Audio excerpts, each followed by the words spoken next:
Yang baru saja Anda saksikan tadi merupakan keterangan Saka Tatal. Kami ulang lagi, kami jelaskan kembali apa yang dinyatakan oleh Saka Tatal. Ketika 2 minggu lalu ditunjukkan atau didatangi oleh pihak kepolisian, kemudian ditunjukkan foto yang disebut sebagai Peggy Setiawan yang pada saat itu masuk juga dalam daftar DPO, daftar pencarian orang. Tapi kemudian menurut Saka Tatal, foto yang ditunjukkan pada saat itu bukanlah foto Peggy yang saat ini ditangkap. Nanti sebelum kita juga minta pandangan dari Bang Aristo, kemudian juga Pak Yusuf mengenai hal ini, keterangan yang disampaikan oleh Saka Tatal. Tapi tadi sebelum jeda Pak Frederick sepertinya akan menunjukkan sesuatu tapi masih tertunda, bisa ditunjukkan? Oh iya, jadi dalam putusan yang dicantumkan itu adalah fakta sidang yang terungkap.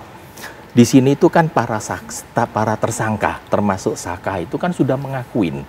Memang dalam hal keterangan pada pers itu kan dia mengatakan bahwa dia disetrum, dipaksa. Seharusnya seorang terdakwa, kalau di sidang terdakwa waktu itu, dia harus ngomong sama majelis, saya mencabut seluruh keterangan yang ada di berita acara. Karena saya disetrum, saya dipaksa, saya dipukulin dan sebagainya. Bagaimana jika saat itu tertekan Pak? Mungkin diintimidasi, diancam dan sebagainya? Ya, tapi kalau di sidang kan tidak diintimidasi kan. Kemudian kan pasti hakim akan memerintahkan panggil namanya saksi verbalisan.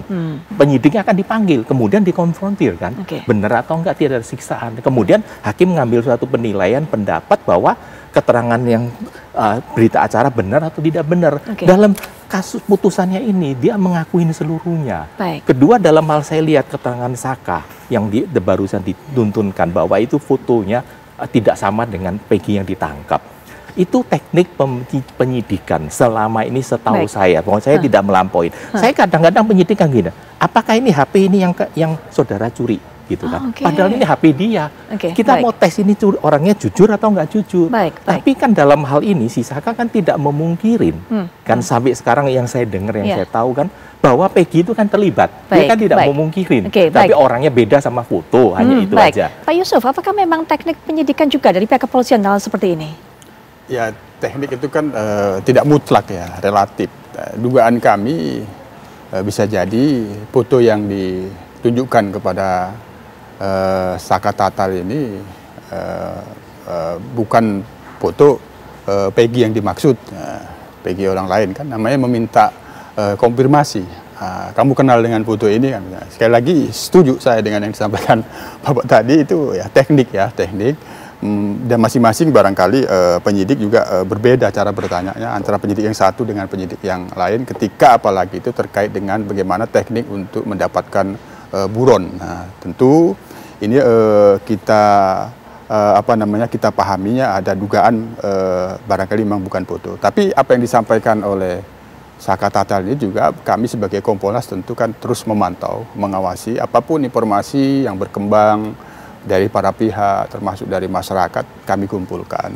Apabila itu masuk akal, setelah kita analisis tentu ini menjadi bahan masukan kami sebagai pengawas untuk memperkuat penyidikan yang dilakukan penyidik. Nah, yang kedua, kami sendiri telah melakukan pendalaman dalam permintaan klarifikasi proses penyidikan yang telah lewat lalu. Semuanya itu sudah diuji dalam persidangan dan itu sudah menjadi fakta persidangan. Tidak lagi bisa berpatokan kepada BAP. Hanya kami sebagai pengawas tentu memberikan masukan kepada penyidik agar semua BAP yang sudah ada itu disisir kembali untuk dilakukan pendalaman kembali, termasuk barang bukti.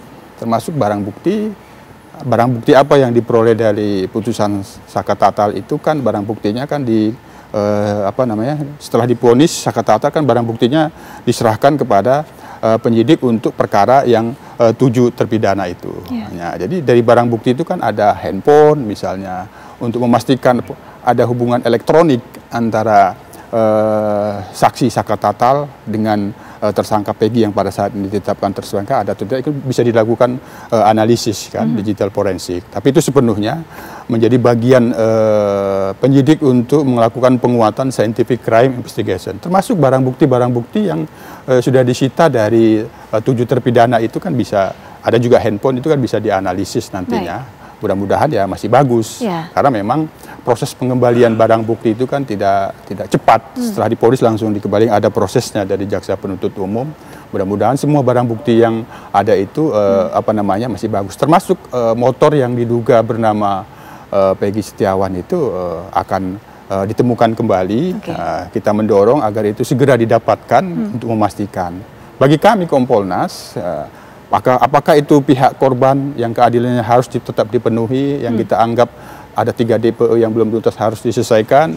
Nah, sekarang ada alibi yang dibangun oleh pihak Peggy, itu kita pahami saja. Kami menyatakan kepada penyidik bahwa itu adalah tantangan. Nah, optimisme yang disampaikan Bapak tadi tentang penyidik kami percaya, malah kami bersaran dengan kepercayaan penyidik itu harus ekstra hati-hati untuk memastikan apakah alibi Peggy ini yang akan diterima di dalam fakta persidangan atau tidak. Tentu itu tidak semata-mata didasarkan kepada keterangan saksi. Nah, sementara ini saksi-saksi kunci yang ada itu menurut penjelasan dari penyidik berada dalam perlindungan LPSK dan kami itu dukung.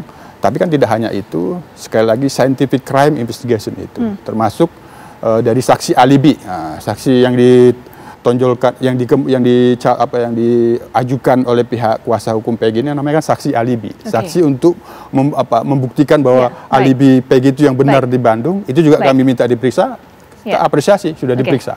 Baik, saksi alibi dan berbagai macam keterangan ini, bagaimana Pak Aristo, bisakah kemudian membuktikan Peggy ini kemudian tidak bersalah ataupun tidak terlibat dalam pembunuhan itu? Jadi tadi Bang Fredrik udah bilang ya, satu saksi bukan saksi, saya setuju soal itu. Tapi yang namanya saksi alibi ini dikenal dalam sistem hukum kita, namanya circumstantial evidence. Mahkamah Konstitusi pernah memutuskan soal itu. Apa circumstantial evidence? Yaitu adalah alat bukti yang menunjukkan atau memberikan keterangan terhadap keadaan tertentu yang menerangkan ujungnya adalah bisa saja orang ini tidak bersalah. Artinya itu bukan alat bukti utama, tetapi itu bisa menjadi indikasi atau yang disebut petunjuk. Apa itu petunjuk? Ya, petunjuk itu adalah satu keadaan-keadaan ya yang nanti merumuskan tindak pidana telah terjadi dan siapa pelakunya. Jadi betul itu bukan alat bukti satu-satunya, tapi itu bisa membuka pintu sebenarnya. Bisa membuka pintu circumstantial evidence. Nah, pintu apa yang dibuka? Pintu yang dibuka itu tadi, oh dia tidak mungkin melakukan itu karena kan dia di Bandung, kan begitu alibinya. Nah, nanti dicocokkan ini dengan saksi-saksi lainnya mendukung tidak keterangan ini. Nah, saksi-saksi yang tadi di dalam BAP di situ dilihat, sebenarnya harus dilihat juga kalau saya melihatnya Pak Fredrik ya, Pak Yusuf. Kenapa? Karena ini kan sudah berkekuatan hukum tetap. Artinya ini udah ada story yang well established. Sudah ada cerita yang sudah well established. Kalau ada cerita lain yang berbeda dengan itu, justru itu kan menjadi pertanyaan. Kenapa menjadi pertanyaan? Karena kan peristiwanya cuma satu. Kok story-nya berbeda? Artinya mana yang betul? Kalau ternyata ceritanya setelah kasus ini viral, ceritanya si Peggy ya, setelah nanti ada kasus Peggy ini yang betul, maka ini harus dikoreksi dan para terdakwa itu ya punya hak, para terpidana itu punya hak untuk mengoreksi cerita dalam sini. Apakah nanti hukumannya dia menjadi berkurang atau tetap, itu urusan lain. Tapi tidak boleh ada dua cerita yang berbeda ya. Karena ini disusun berdasarkan BAP yang sudah kemarin, yang sudah 8 tahun lalu. Kalau ini ada situasi yang berbeda, ya itu harus dikontraskan. Jadi itu poinnya ya. Baik, nah kita juga ingin dengarkan dari Ibu Yanti. Ibu Yanti, apakah kenapa hingga saat ini Pak Fredrik menanyakan tadi tidak segera dilakukan upaya pra-peradilan ini, Bu Yanti?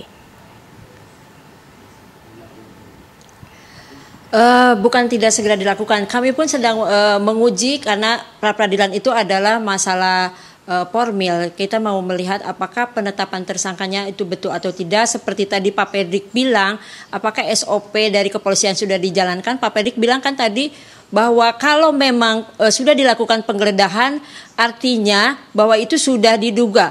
Kalau memang saat itu Peggy diduga sebagai pelakunya, kenapa tidak dilakukan, tidak dipanggil secara patut? Karena harusnya pada saat setelah penggeledahan dan Peggy itu diduga sebagai pembunuh Vina dan Eki, harusnya dipanggil secara patut 3 kali panggilan. Dan kita pun tidak menyembunyikan Peggy karena Peggy diberitahu oleh keluarganya ada di Bandung sedang bekerja. Harusnya kepolisian itu melanjutkan penyidikan dengan melakukan pemanggilan secara patut 3 kali karena itu adalah dasar ditetapkannya DPO. Nah, seperti itu. Nah, kemudian Pak Fredrik tadi bilang bahwa ada korban. Betul, ada korban. Tapi kan jangan kita juga mengorbankan orang yang tidak bersalah.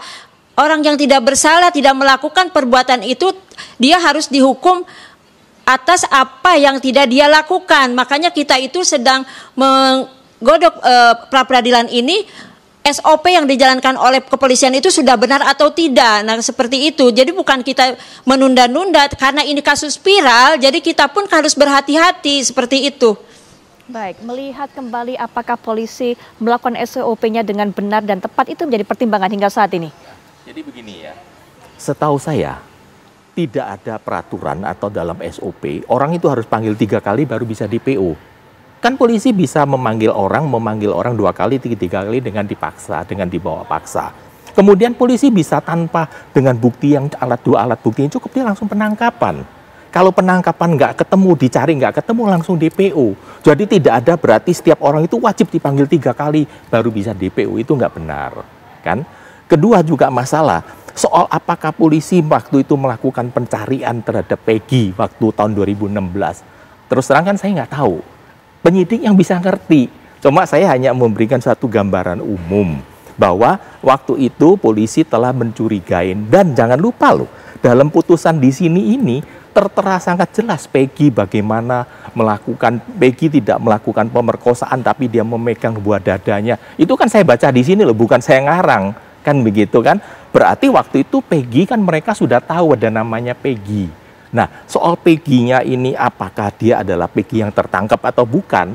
Jelas dong, saksi-saksi lain kan bisa saling mendukung kan, saling tanya. Dan saya rasa penyidik jauh lebih pandai lah soal mencari menggali begitu. Jadi kita tidak perlu mengada-ngada begini-begini, biar aja lah penyidik untuk jalankan sesuai dengan fungsi dan tugasnya. Baik, Bang Aris nanti bisa berikan pandangan, tentunya Pak Yunus juga. Bu Yanti, mohon maaf, nanti kita juga dengarkan kembali pendapat Bu Yanti, tapi kita akan jeda sejenak Ibu, kami sudah kembali saat lagi.